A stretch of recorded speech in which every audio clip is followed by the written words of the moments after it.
Seguimos entonces. ¿Me escuchan? Sí, profe. Sí, Sí, señor. profe. Sí, señor. Ok, gracias. Stephanie, ¿algún comentario con base en lo que yo hablé? ¿A lo que yo expresé? No, profe, ninguno. Ok. Pues eso es lo como yo lo manejaría, ¿no? Acuérdense, esto es algo, véanse ustedes como ya profesionales, como ya colegas, como ya terapeutas, como psicólogos, en donde ustedes tienen sus criterios personales y profesionales, en donde ustedes tienen su formación familiar, en donde tienen sus valores, en donde tienen sus aprendizajes, y eso los va a ustedes a hacer actuar.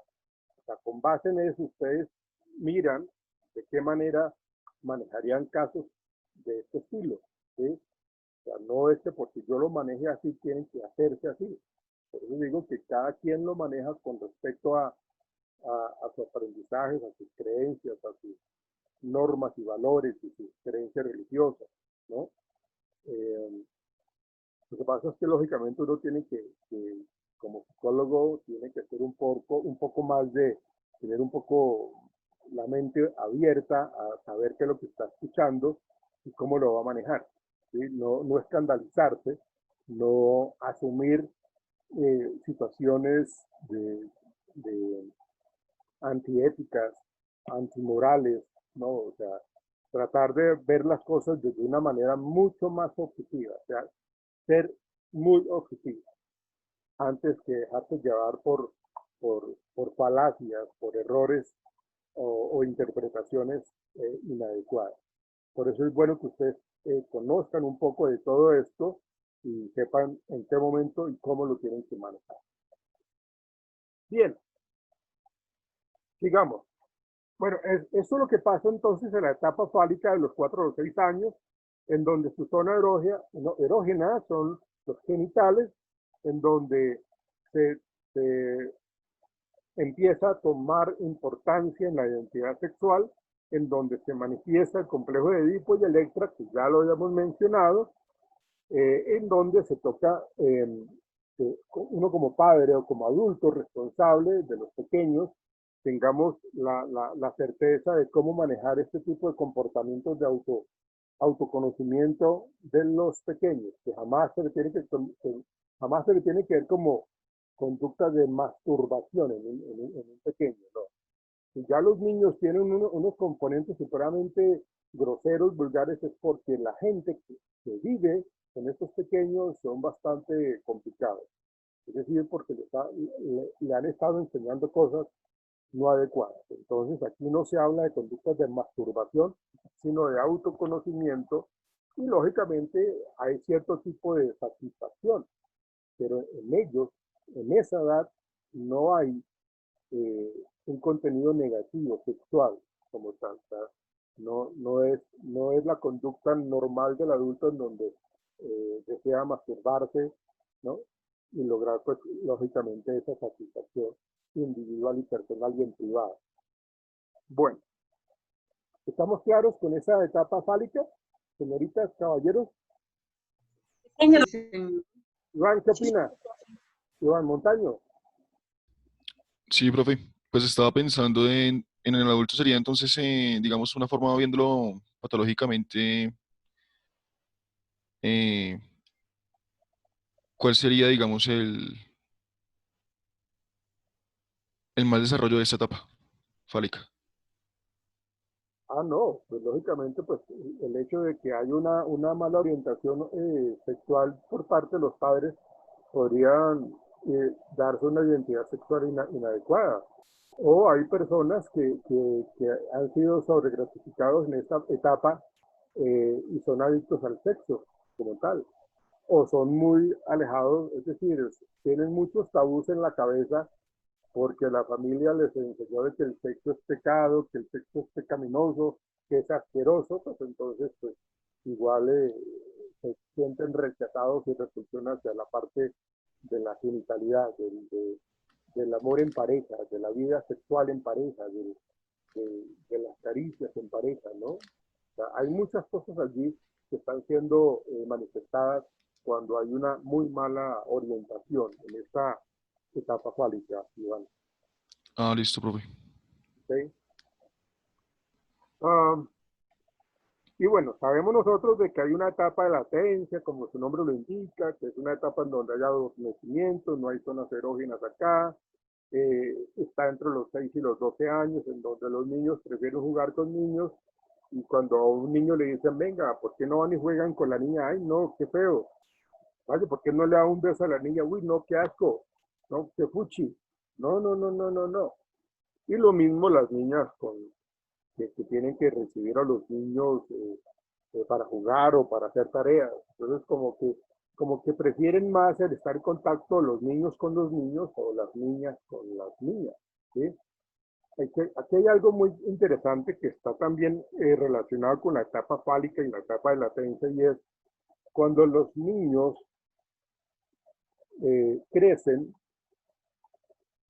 en un hogar en donde hay un niño que crece con solo mujeres y está dado un ambiente en donde son solo, sus modelos de comportamiento son femeninos.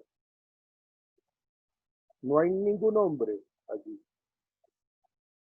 Entonces, lógicamente, estos niños tienden o sea, no es algo tampoco tan marcado, pero hay cierta tendencia a ser amanerados, porque todo lo que hacen es lo que están observando de sus hermanas mayores, de sus sobrinas, de sus primas, de su mamá, lo que sea. Pero son mujeres, solo mujeres. Son madres solteras o el papá falleció, no sé, pero su modelo de comportamiento no es masculino, es por el contrario, femenino. Entonces, se presentan ese tipo de conductas de amaneramiento y son niños que van a querer entonces en esta etapa de latencia compartir con las niñas. ¿Por qué? Pues porque actúan y se comportan y conocen de lo que hacen las mujeres, ¿no? O sea, cómo les gusta cambiarle a las Barbies entonces la ropa, cómo les gusta entonces jugar con las ollitas, con las cositas, toda esta cuestión, y se la pasan con las niñas. Y lógicamente la presión de los otros muchachos en esa etapa en donde, ay, mire, esto se la pasa con las niñas, vaya, juegue con las niñas. ¿Ven? Entonces fíjense que acá en esta etapa de latencia está muy relacionado con la identidad sexual de la etapa fálica. Es marcado. Y si la niña es la que crece en un hogar en donde su modelo o sus modelos son netamente masculinos, pues también tienden a ser, tienden a ser niñas que son más bruscas, que de pronto un compañerito la molesta, entonces esta niña como ha crecido con hombres, entonces le han enseñado a pelear y que cierra el puño y le va mandando su golpe al niño y el niño pues queda, ¿cómo así esta niña me pegó? Entonces pues queda groggy, ¿ven? Pero tienden a comportarse de acuerdo a lo que han aprendido, de acuerdo a esa infancia en donde han aprendido de acuerdo a sus modelos de comportamiento masculino. Y lógicamente, si no está bien manejado, porque todo tiene su tiempo y aún mantienen ese tipo de modelos, entonces a veces es las niñas que actúan como hombres, que se comportan como hombres, que se visten como hombres, de lo que llaman las marimaches, ¿sí? Y pueden inclusive generar esa homosexualidad, esa, eh, esa vida, esa lección hacia el lesbianismo. Entonces ella es la que va a asumir el rol como si fuera el hombre, ¿no? Porque es marimacho. Entonces ahí vemos nosotros cómo se está manifestando en esta etapa, y por eso yo las asocio a las dos, la etapa fálica y la etapa de latencia, y el mal manejo que puede estar haciendo la familia o los adultos responsables que están creciendo o que le está dando cierto tipo de formación a los niños o a las niñas, de acuerdo con quién están viviendo. Eso sería la etapa de latencia, en donde pues, no hay zonas erógenas, se comparte los niños con los niños, las niñas con las niñas, y ahí se va desarrollando. Estos son más o menos de la edad de los 6 a los 12 años. Y luego, después de esta etapa de 12 años, se está viviendo la etapa genital, en donde vuelve y se despierta todo ese deseo. Entonces ya aquí está mucho más evidente y mucho más claro las zonas erógenas en donde sentimos el deseo sexual, en donde ya nosotros empezamos, y aquí es donde se despierta la sexualidad, sea homosexual o la heterosexual. Pero fíjense cómo todo lo que ha venido atrás, todo lo que yo he aprendido atrás y toda mi experiencia anterior, en mis primeros años de vida, están marcando cuál sería mi orientación sexual. Me voy hacia los hombres o seré heterosexual o seré homosexual, hombre o mujer, ¿sí? Lesbianismo o homosexualismo, ¿sí? Entonces se despierta esa sexualidad, pero ahí es donde yo me doy cuenta, uy, a mí me están gustando los hombres, uy, a mí me están gustando las mujeres, y yo quiero ser y deseo ser heterosexual. Y eso es algo que uno lo percibe en el primer momento donde uno sabe cómo le agradan las mujeres, en el caso de los hombres, o cómo las mujeres les encantan a los hombres, o cómo los hombres les encantan los hombres, o cómo las mujeres les encantan las mujeres. Entonces, esas zonas erógenas determinan entonces que somos personas sexuales y empezamos a sentir la atracción sexual y a sentir en diferentes partes de nuestro cuerpo esas zonas erógenas que nos terminan estimulando, ¿sí?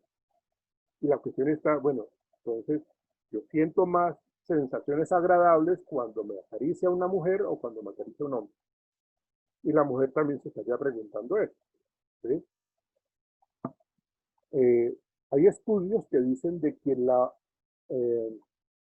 la mujer de pronto elige esa vida de homosexualidad hacia la mujer porque de pronto esto no es que haya sido confirmado, pero se han sacado estudios en donde dice que en las etapas infantiles, cuando hay este tipo de violaciones, las mujeres generan un rechazo hacia los hombres, porque ven a los hombres como algo que realmente son castigadores, que son controladores. Entonces, siempre han recibido maltrato por parte de los hombres, siempre. Y en su etapa de latencia, ¿sí? Como se la pasan con las niñas, entonces hay niñas que son mucho más dulces, que son mucho más cariñosas, que son más, piensan de una manera mucho más respetuosa y son más detallistas, ¿sí? Entonces, ¿qué obtienen? Pues lógicamente no obtienen mucha más satisfacción emocional, o sea, se sienten mucho más atraídas por ellas y lógicamente pues desarrollan esa orientación hacia el lesbianismo como tal, ¿sí? Esas son las etapas de desarrollo psicosexual que nos está planteando Sigmund Freud. Hay algunas cosas que son válidas aún todavía, pero tienen que estar siendo evaluadas en el contexto social y cultural en donde crecen las personas. O sea, no podría analizarse esto que hemos hablado asumiendo como un niño aislado o como una niña aislada. No, esto es de interacción social, en donde la familia influye fuertemente, en donde la cultura influye fuertemente. Y acuérdense que la época de Sigmund Freud, cuando estaba trabajando y explicando todo eso, pues el mundo era caótico para las mujeres, ¿sí? Entonces todas las interpretaciones que se hacían tenían como ese sesgo, porque en esa época pues la mujer no tenía lo que tiene ahora con respecto a su capacidad de decisión, la capacidad de tomar decisiones, la capacidad de solucionar problemas y ser una persona supremamente activa y dinámica y que se puede contar con ella y que son ya personas que son muy comprometidas y muy valiosas para la sociedad y para la familia. En la época de Sigmund Freud, ¿no? Recuerden ustedes cómo se manejó entonces esa parte del irrespeto hacia la mujer y que no se le permitía ni siquiera opinar. Inclusive hoy día, en ciertas regiones del mundo, como por allá los musulmanes, la mujer todavía no tiene ni voz ni voto, pero eso es cultural. Eso es netamente cultural. ¿Ven? ¿Preguntas, dudas, inquietudes? ¿Cómo están No, ustedes? señor. Gracias, Rosalba. ¿Cómo están ustedes en los mecanismos de defensa? Ustedes los conocen bien, ¿verdad?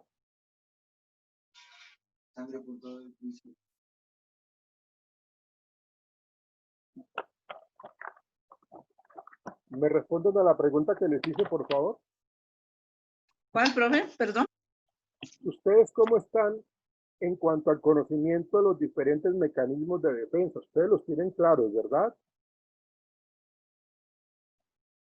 La verdad, profe, no los habíamos trabajado, o pues que yo me acuerde, no, de pronto habíamos visto cosas superficiales, pero como tal, así enfocados en ese tema, no, señor. ¿Ustedes crean que debemos conocerlos más a profundidad o no? Sí, profe, Sí. me parece importante. Wow. Bueno, entonces, pero por cuestión de tiempo creo que no vamos a alcanzar. Vamos a tratar de manejarlos entonces. Eh, ¿Me recuerdan, por favor, en qué consiste el mecanismo de defensa de sublimación? Porque ustedes tenían que leerlo para hoy. ¿Recuerdan cuál es el de sublimación, por favor? Bueno, profe, el de sublimación nos dice que es un proceso por el que el instinto, y aquí pues dice que el componente sexual o agresivo es derivado hacia un fin diferente. Cuando un individuo sublima un instinto, sustituye su motivación y la redirige hacia una actividad más aceptada socialmente. Eh, Entonces, pues hay un ejemplo de cómo una persona está llevando a cabo la sublimación cuando sustituye su pulsión sexual por alguna actividad cultural o intelectual, pues como leer, escribir, crear arte. claro, pero es lo que está relacionado con su objeto del deseo. Entonces, si la persona le gusta mucho, o sea, le gusta mucho lo que tiene que ver con la mujer, pero como no quiere verse como alguien desubicado ni grosero, entonces lo que va a hacer es canalizar de una manera, como tú estás diciendo, Solange, eh, se va a canalizar toda esa conducta sexual de una manera mucho más aceptable. Va a tener ese impulso sexual hacia una investigación intelectual. Entonces, esa persona que se centra en investigaciones hacia eh, cómo la mujer tiene problemas, por ejemplo, al llegar al orgasmo, entonces se centra en eso. O sea, la investigación intelectual tiene que ver con su objeto del deseo como tal. O eh, si de pronto le encanta ver una mujer desnuda, un hombre desnudo, pues entonces se va por la actividad artística en donde va a dibujar desnudos. Y eso es aceptado y eso es valorado por la sociedad. Y está sublimando toda esa, toda esa energía sexual acumulada y lo está haciendo de una manera aceptada socialmente.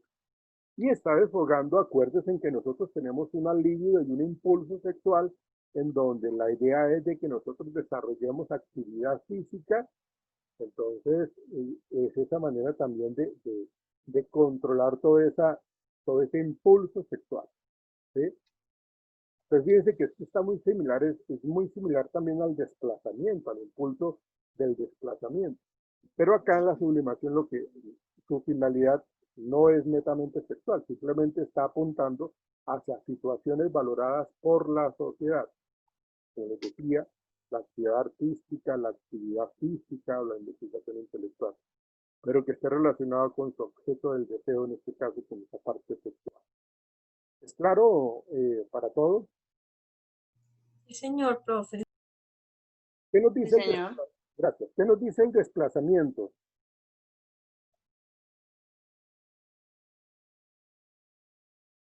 Bueno, el desplazamiento definimos el desplazamiento como el mecanismo de defensa del yo por el cual la mente inconsciente redirige las emociones que nos produce una circunstancia hacia otro objeto, persona o situación. Entonces, aquí un ejemplo es cuando un niño es agredido en el colegio y desplaza su ira mediante la agresión a otros niños en el colegio. Ah, sí, ok. Son las personas que inicialmente fueron abusadas, fueron castigadas y entonces él cuando es un poquitico más grande descarga su impulso más adelante con otras personas, con otros pequeños. O si lo hacemos de una manera mucho más inmediata, el que lo molesten en la casa, entonces llega perdón, lo molestan en el colegio y llega a la casa y coge la nevera a patadas, o coge a la empleada del servicio a patadas, o coge a la mascota a patadas. ¿Sí?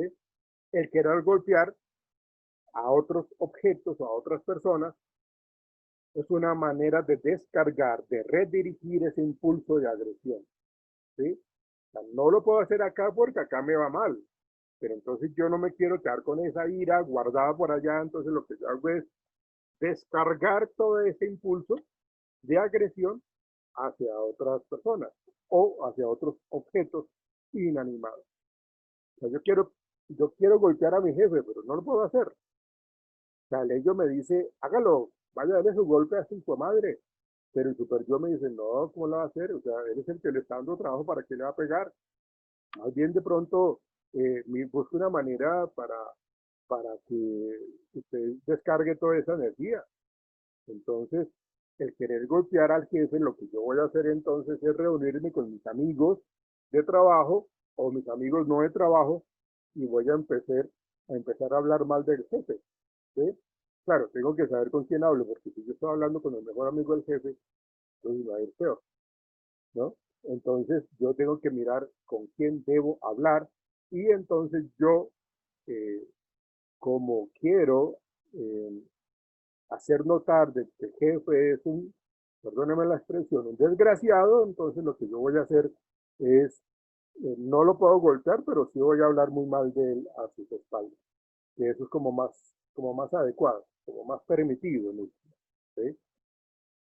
Ese es el desplazamiento. Cuando yo no puedo desfogar toda mi agresión con alguien con el que me está afectando a mí directamente, lo hago de una manera indirecta con un objeto o con una persona distinta a donde me están generando agresión. Profe, disculpe, pero ese desplazamiento solo funciona con la agresión o funciona con algo, otras cosas, profe. Por lo general es con agresión, porque es que viene de la agresión. ¿Sí? Aquí no, por eso se habla que podría asumirse como o relacionarse con la sublimación, ¿no? Porque pues a mí me agreden, pero lo que yo voy a hacer entonces para bajar todo ese impulso, entonces yo me voy a poner a hacer mucho ejercicio. Y en la medida que yo haga ejercicio, entonces voy a descargar energía. Ahí estoy haciendo sublimación. Y tiene algo de desplazamiento también, ¿no? Pero por lo general cuando se habla del desplazamiento, cuando a mí me agreden, yo quiero agredir también. Entonces, no lo hago con la persona que me agredió a mí, sino con otras personas que no tienen nada que ver y que pues, desgraciadamente se me cruzaron por mi camino después de que a mí me agredieron, y entonces yo las cojo con ellos. Normalmente tiende a ser así, María. Gracias, profe. Muy Miremos la represión. ¿Qué nos dice la represión? Otra persona diferente, Solange, por favor. Profe, dice que la represión es una representación, recuerdo o conocimiento que se vuelve intolerable para el yo. El aparato psíquico lo reprime, volviéndolo inconsciente, por lo que el sujeto lo olvida, o sea, desconoce que lo recuerda. Y el yo actúa como si no hubiera ocurrido dicho acontecimiento hasta el fracaso de la defensa, tras lo cual vuelve a intentar reprimir la represión o hacer la represión o bien vale a otros mecanismos para someter y mantenerlo olvidado. Sí, ese es como gracias, Paula. Ese es como el objetivo principal de la represión, ¿no? El, eh, el yo, por lo general, lo que intenta hacer es borrar eventos y o pensamientos que sean o que han sido, que fueron dolorosos, ¿sí? Entonces, eh, acá en la represión se ve mucho, o sea, cómo las personas terminan de pronto guardando por allá en el inconsciente cosas muy feas y lo guardan y o sea, lo dejan en el olvido. Y es lo que a veces genera los trastornos disociativos de personalidad múltiple. Andrea, ¿vas a decir algo? Sí, profe, pues yo iba pues como lo que yo encontré era que pues el sujeto olvida de forma voluntaria algo doloroso tras haber sido consciente de ello en su primer momento. Sí, exactamente. Esa es una muy buena definición, Andrea.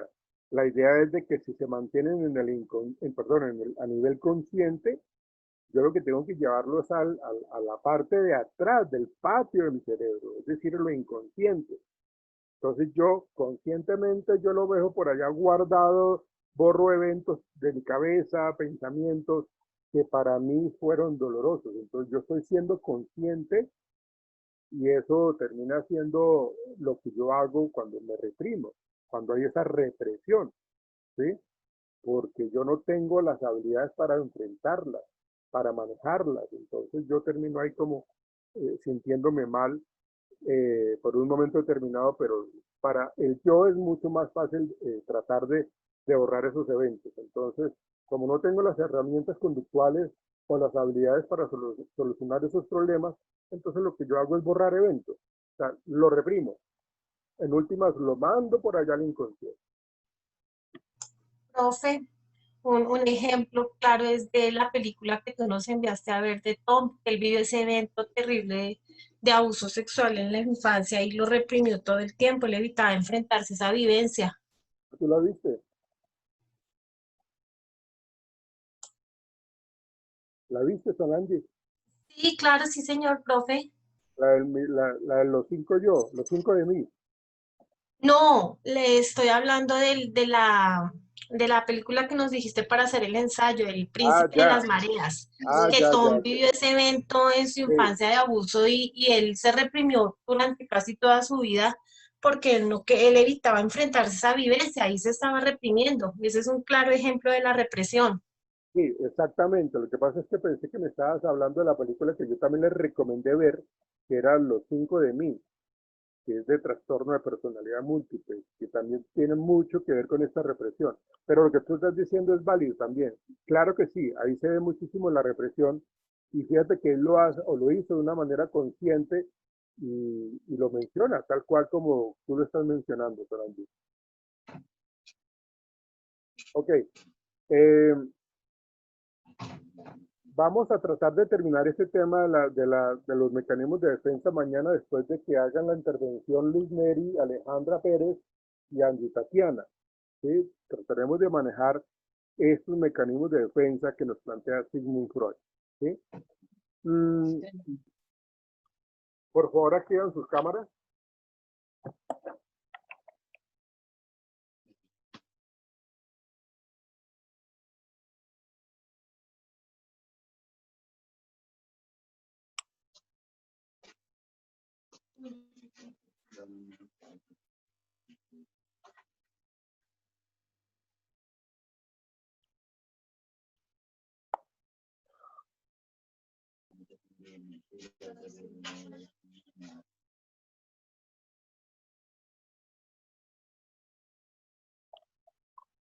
Bueno, muchachos, nos veremos entonces mañana. Muchas gracias por su atención. Muy a las 8 para Muchas comenzar gracias, con profe. Luz Mary, que tú eres la que inicia mañana la clase. Bueno, Listo, profe, dale. ok. Gracias, profe, que esté muy bien, muy Un amable. bonito día y por favor cuídense mucho. Muchas gracias. Igualmente, Profe, ¿me profe. Gracias, profe. confirmas? Hasta mañana. Ya. ¿Qué le confirmo, Paula? No, Luz. No. Profe, ¿me confirmas, porfa? Ahí en el WhatsApp te mandé el tema que me dijiste que era para la exposición de mañana. ¿Me lo confirmas, por favor? Ahí está, o sea, en la plataforma, si tú ves No, en la, dime. en la plataforma, si tú ves, ahí está, a ti te correspondió Carl Jung, ahí está el artículo de Carl Jung, es ese. Con base en ese, es lo que tienes que trabajar. Lo único que Listo, profe. Lo único que tienes que investigar adicionalmente es un poco la biografía de Jung, ¿Listo, Luz? Listo, profe, dale pues. Ok. Muchas gracias. Bye. Que esté muy bien. Hasta luego.